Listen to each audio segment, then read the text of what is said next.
They need proper spiritual guidance, my mother-in-law Margaret declared, standing in my kitchen with that familiar look of righteous superiority. Someone needs to think about their souls while you're busy playing doctor. My name is Deanna, and at 35, I was facing yet another battle with the woman who had spent the last decade trying to control every aspect of my family's life. As an emergency room physician, I dealt with my fair share of crises, but nothing prepared me for the storm Margaret was about to unleash. What do you mean, proper guidance? I asked, though the sinking feeling in my stomach told me I already knew. Margaret had been watching my kids, Emma, 12, and Lucas, 9, while I worked night shifts at the hospital. My husband James was away on a 6-month military deployment, and I'd reluctantly accepted her help with childcare. I've enrolled them in youth ministry at True Path Church, she announced, sliding the registration forms across my counter. They start next week. All the forms are signed. I forged your signature, of course, but it's for their own good. I stared at the papers, my hands shaking with anger. True Path Church was known in our community for its extreme views and strict indoctrination of children. It was everything I deliberately kept my kids away from, wanting them to form their own beliefs and understanding of the world. You had no right, I said, my voice steady despite the rage building inside me. You can't just make decisions about my children's religious education without my consent. Margaret waved her hand dismissively. Someone had to step in. Those science books and multicultural programs you expose them to aren't providing proper moral foundation. Besides, Emma's already excited about their purity classes. Their what? I nearly choked on my coffee. It's a wonderful program teaching young girls about modesty and submission. Something you clearly never learned, she added with a pointed look at my hospital scrubs. Before I could respond, Emma and Lucas burst through the door, home from school. Margaret's face lit up with artificial warmth. There are my precious angels. Tell your mother about the wonderful church programs you'll be attending. Lucas looked confused, but Emma's face showed clear discomfort. Mom, she said quietly, Grandma says I have to throw away my astronomy books because they conflict with true faith. Something in me snapped. After years of enduring Margaret's subtle manipulations and criticism, this was the final straw. She wasn't just attacking me anymore. She was trying to reshape my children's minds, erase their curiosity, and dampen their spirits. Kids, go to your rooms and start your homework, I said calmly.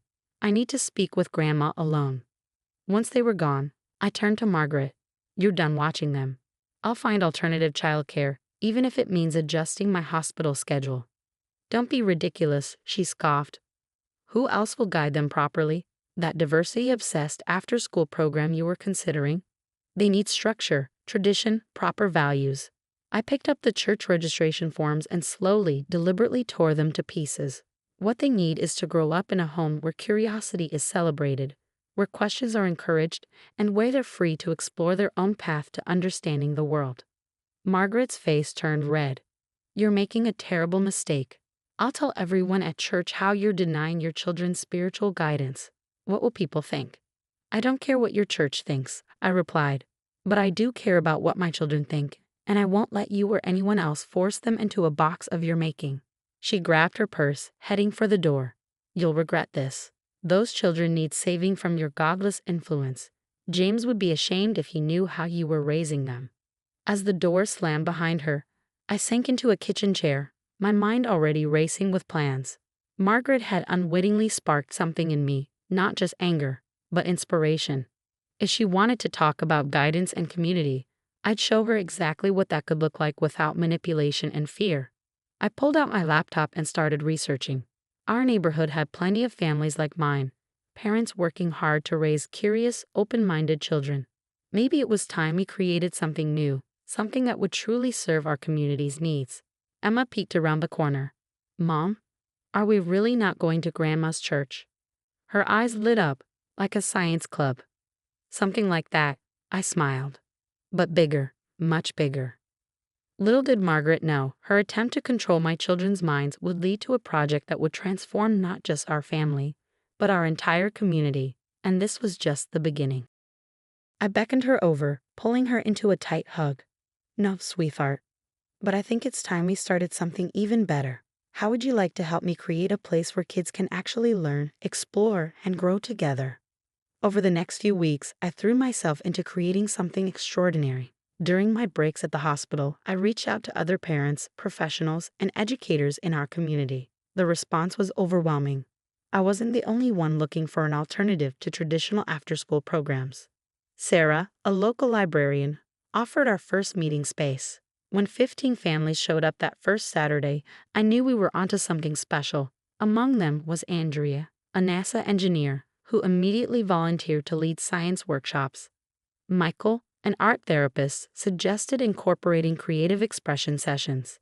Even Dr. Patel, my colleague from the pediatric ward, offered to teach basic first aid and human anatomy to the kids. We called it Discovery Hub, a place where children could explore everything from robotics to world cultures, from art to astronomy, all while building meaningful connections with their community. Emma and Lucas thrived in this environment, their natural curiosity finally finding the perfect outlet.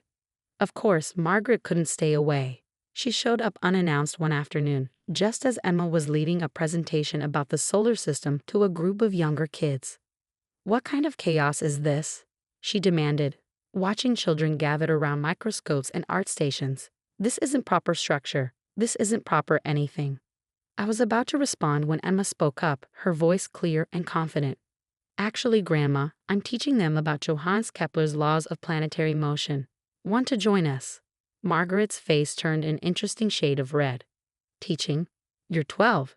You should be learning about proper things, not filling children's heads with science." Lucas piped up from his coding station.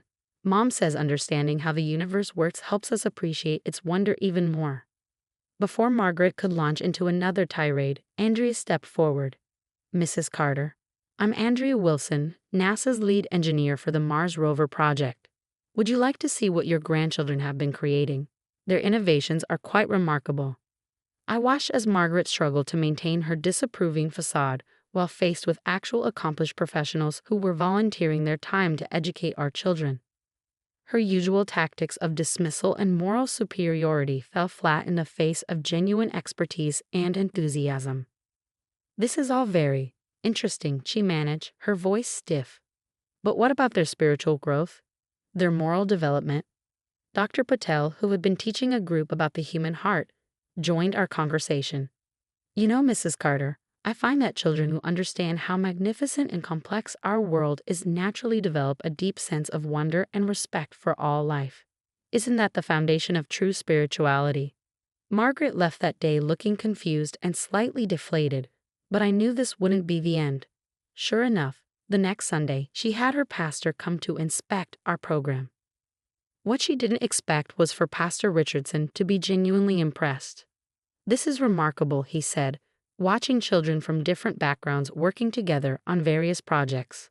"The level of engagement, the sense of community, this is exactly what our youth program needs more of." Margaret's jaw dropped. But they're teaching evolution, and about other religions. They're teaching children to think, to question, to explore." Pastor Richardson replied thoughtfully.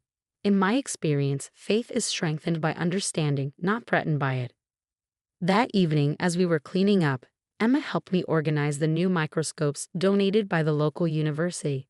"Mom," she said, "remember when Grandma said we needed saving? I think maybe we're saving ourselves by learning how amazing everything really is." Out of the mouths of babes, as they say. The Discovery Hub continued to grow. We added weekend workshops, field trips, and even started a mentorship program pairing older kids with younger ones. Local businesses began offering internships to our teenage participants, and the university science department provided guest speakers and equipment. Margaret still made occasional appearances, but something had shifted. Maybe it was seeing her grandchildren confidently leading projects, or noticing how many families from her own church had joined our program. Whatever the reason, her criticism became less frequent, though she couldn't resist sending me passive-aggressive texts about alternative education. One day, as I watched Emma teaching a group of younger girls about constellations while Lucas helped another child with a coding problem, I realized we created something far more powerful than just an after-school program. We'd built a community where curiosity was celebrated, where questions were encouraged, and where children could grow into confident, thoughtful individuals. And this was just the beginning of our journey. 3 months after launching Discovery Hub, I received an unexpected call from the mayor's office. Our program had caught the attention of the city council, and they wanted to feature us as a model for community education initiatives. The local newspaper ran a front-page story about our success, complete with photos of our kids conducting experiments and working on collaborative projects. Margaret, surprisingly, was the one who brought me the newspaper. She stood in my kitchen, looking uncomfortable but less combative than usual. "The pastor's granddaughter can't stop talking about the robotics workshop," she said, fiddling with her purse strap. "And Sister Mary from church says her son's grades have improved significantly since joining your program." I waited, sensing there was more.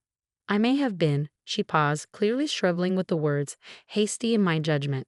"Emma showed me her science fair project yesterday. I didn't understand half of it, but the way she explained it, she's growing into quite the young lady." It wasn't quite an apology, but for Margaret, it was monumental. That weekend, something extraordinary happened. During our regular Saturday session, Margaret showed up wearing a Discovery Hub volunteer badge. She'd signed up to teach traditional crafts and storytelling, adding her own unique perspective to our diverse program. "Every child should know how to make proper pie crust," she announced, setting up her baking station. "And there's science in it too, something about gluten formation and temperature control." The children loved it, especially when she combined her baking lessons with stories about historical figures who had changed the world. Even I had to admit, watching her teach while incorporating elements of both tradition and progress was remarkable. James returned from deployment shortly after, and his reaction to Discovery Hub brought tears to my eyes. He spent an entire Saturday moving from station to station, watching in awe as our children confidently led activities and explained complex concepts. "You've built something amazing here," he said, pulling me close. "This is exactly what community should look like." The real breakthrough came during our first annual Discovery Hub showcase. We transformed the community center into an interactive exhibition of everything our children had learned and created. Emma's astronomy presentation drew university professors. Lucas and his coding club demonstrated robots they'd built. Even Margaret's baking station, which cleverly incorporated lessons about chemical reactions, had a constant crowd.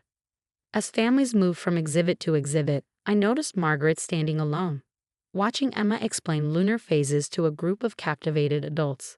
I joined her, bracing myself for criticism. "You know," she said softly, "I was so worried about them not having proper guidance. I thought I knew what that meant." She turned to me, her eyes misty. "But watching them now, Emma teaching astronomy with such passion, Lucas helping younger kids with technology, I realized they had the best guidance all along. They had you." I reached out and squeezed her hand, both of us watching our family thrive in this space we created together. 1 year after Margaret's attempted church intervention, Discovery Hub had expanded to 3 locations across the city. We'd received grants for STEM education, arts programming, and community development. But more importantly, we created a place where children could grow without fear of judgment or limitation. Emma started a girls' science club, mentoring younger students who reminded me of her a year ago. Lucas developed a coding program specifically for beginners, making technology accessible to everyone. And Margaret, to everyone's surprise, became one of our most dedicated volunteers, bridging the gap between tradition and innovation in ways none of us expected. During our recent family dinner, Margaret brought up her attempted church enrollment. "I thought I was saving them," she admitted, watching Emma and Lucas argue playfully about quantum physics. "I never imagined they'd end up saving our whole community instead." I looked around my kitchen, now regularly filled with the sounds of children's laughter, scientific debates, and yes, even Margaret's baking lessons. What had started as a response to control and limitation had blossomed into something that brought our entire community together. "You know what, Mom?" Emma said, looking up from her latest project blueprint. "Remember when you said we needed proper guidance? I think we found it. We just had to create it ourselves."